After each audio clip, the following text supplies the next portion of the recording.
Halo Sobat JPW, ketemu lagi dengan saya Togu. Pada video kali ini saya ingin membahas 7 poin penting tentang controlling yang harus owner lakukan terhadap kedai kopi atau kafe miliknya.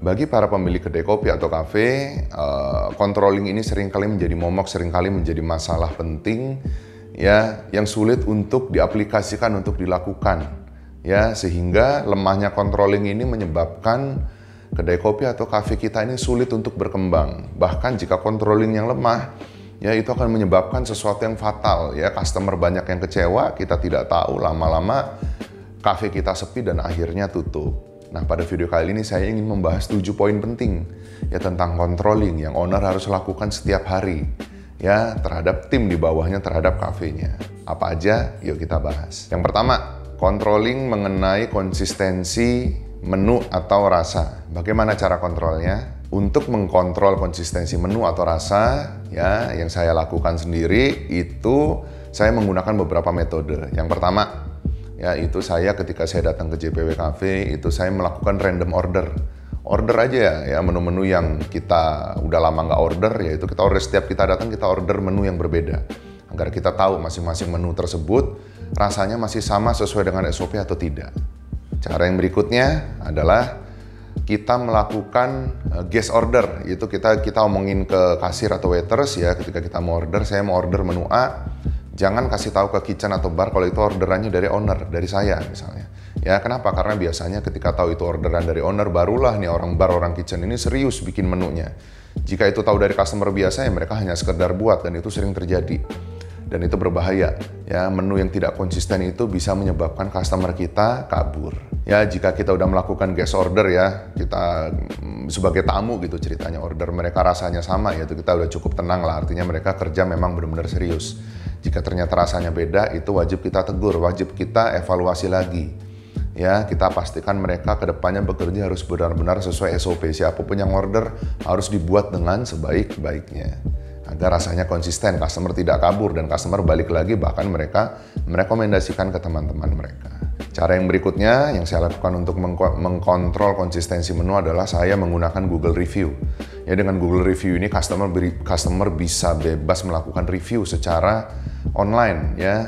Mereka bisa, kalau mereka kecewa ya mereka tinggal ngomong bebas, dan dari situ kita bisa lihat sebenarnya seperti apa sih tingkat kepuasan customer terhadap menu yang kita sajikan. Ya, jika komplainnya banyak, maka kita perlu lakukan evaluasi ke bawah. Pasti ada yang salah dari kondisi di bawah ya. Mereka tidak bekerja sesuai dengan SOP, dan cari tahu kenapa mereka kok bekerjanya tidak sesuai dengan SOP. Nanti macam-macam tuh ya mereka sebutkan keluhannya.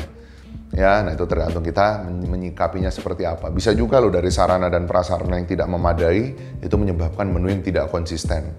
Jadi ada kalanya owner harus mengupgrade sarana dan prasarana untuk memproduksi menu agar rasanya menjadi konsisten. Yang kedua yang perlu dikontrol oleh owner adalah cash flow, pendapatan dan pengeluaran kafe. Bagaimana cara kontrolnya? Di JPW sendiri kami menggunakan aplikasi akuntansi berbasis online. Ya, saya sarankan juga teman-teman itu menggunakan aplikasi serupa. Aplikasi akuntansi ini memegang peranan yang sangat penting. Di sini kita bisa mengkontrol semua pembelian bahan baku, pembelian inventory dan lain-lain ya, maintenance bulanan dan juga dengan pendapatan. Jadi pendapatan, pengeluaran, pembelian ini benar-benar terkontrol dengan rapi di aplikasi tersebut. Jadi kita sebagai owner bisa mereview dengan jelas dan detail ya. Dan ini juga sangat penting untuk mencegah kebocoran-kebocoran yang terjadi. Ya, jadi kalau udah ngomongin uang, ini seringkali terjadi kebocoran, entah itu wasting di pembelian bahan baku, entah itu di pembelian bahan baku yang terlalu mahal ya. Lalu kita ada pengeluaran-pengeluaran yang harusnya tidak dikeluarkan tapi dikeluarkan. Banyak deh pokoknya yang bisa kita kontrol. Dan kita bisa review semua itu melalui aplikasi akuntansi yang sudah kita miliki. Dan kalau saya sarankan sih aplikasinya kalau bisa berbasis online. Jadi kita bisa cek real time dari manapun, dari rumah, dari HP, dari lagi dalam perjalanan, itu kita bisa cek real time. Ya, oke. Jadi itu cara JPW dalam mengkontrol cash flow adalah melalui aplikasi tersebut. Ya di situ juga kita bisa atur ya. Pembelian-pembelian misalnya kita buat SOP harus menggunakan bond. Pembelian yang tidak ada bond itu tidak sah, berarti bagian purchasing atau bagian yang beli harus melakukan ganti rugi. Ya, itu untuk mencegah tindakan-tindakan korupsi yang biasanya sering terjadi di bawah terhadap pembelian-pembelian bahan baku atau inventory tertentu. Mungkin teman-teman ada yang bertanya, JPW pakai aplikasi apa sih? Ya mungkin saya nggak bisa sebutin merek. Ya intinya hampir semua aplikasi akuntansi itu yang berbasis online itu memiliki fitur yang sama. Sobat JPW bisa browsing ya dan bisa pilih salah satunya.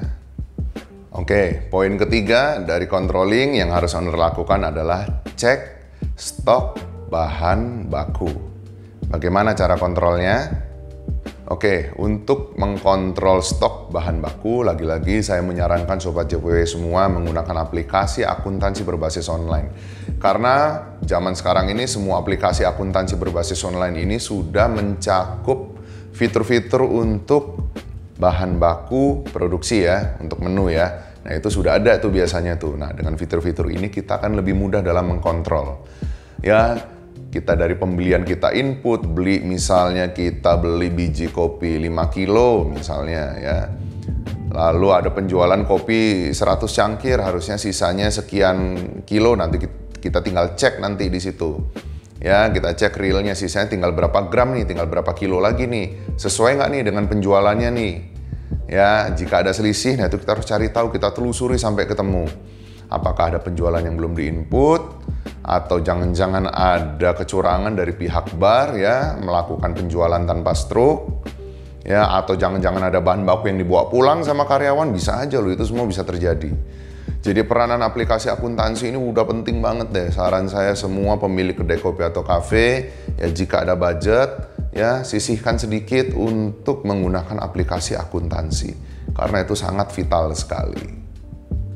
Nah kalau di JPW sendiri, biasanya toleransi untuk stok bahan baku itu, ya untuk bahan baku tertentu ya, itu adalah 5-10%, contohnya kopi.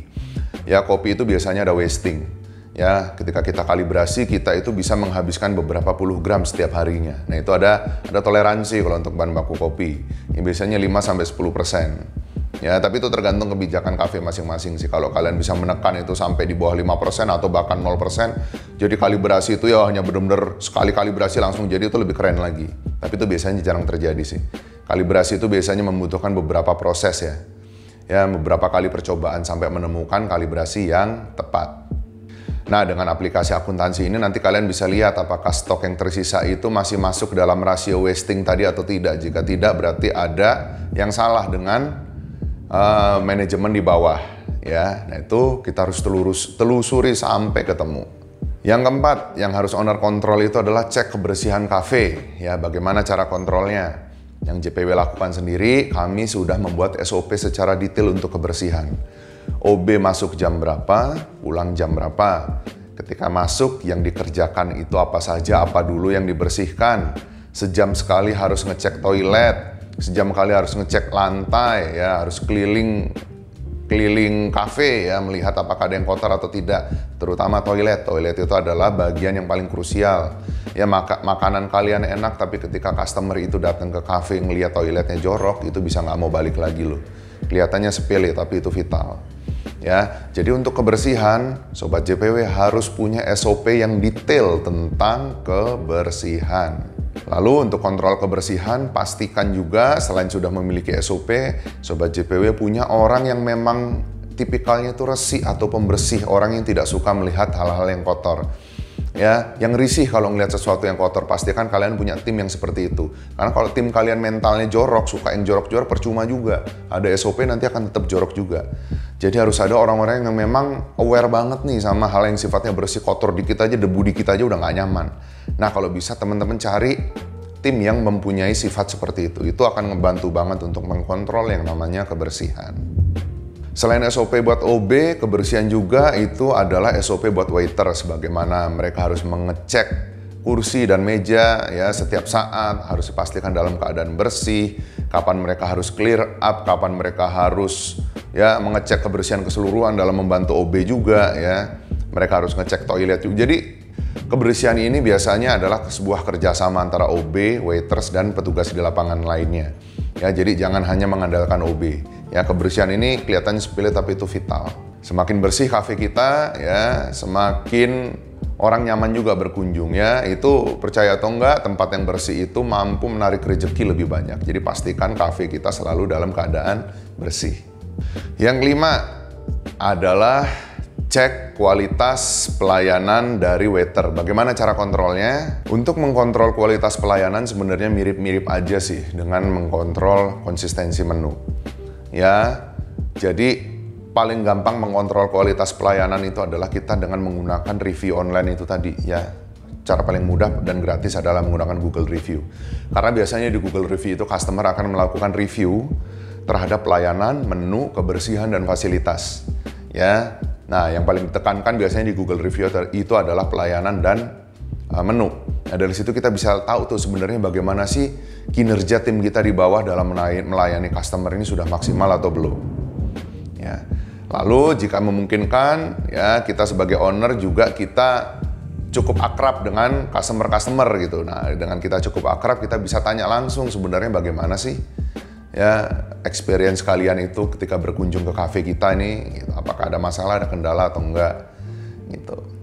Nah, jadi pelayanan ini bisa dikontrol dengan cara seperti itu, ya. Kita menggunakan form online untuk review, atau bisa juga kita tanya langsung ke customer, ya. Lalu mencantumkan saran dan kritik, nomor saran dan kritik di dinding tadi itu juga efektif juga, ya. Jadi jika ada pelayanan waiters yang tidak sesuai, ya pelayanan waiters yang mengecewakan, itu mereka bisa langsung komplain ke nomor tersebut. Dan usahakan nomor tersebut adalah owner yang pegang. Oh ya, jangan lupa setiap hari adakan briefing ke waiters, ya. Waiters, kitchen, dan bar itu kalau bisa setiap hari harus ada briefing. Ya, dalam briefing itu tekankan bahwa pelayanan itu adalah nomor satu. Ya, bagaimana waiter itu harus inisiatif, bagaimana waiters itu harus ramah, bagaimana waiters itu harus bisa melakukan cross-selling, upselling, ya.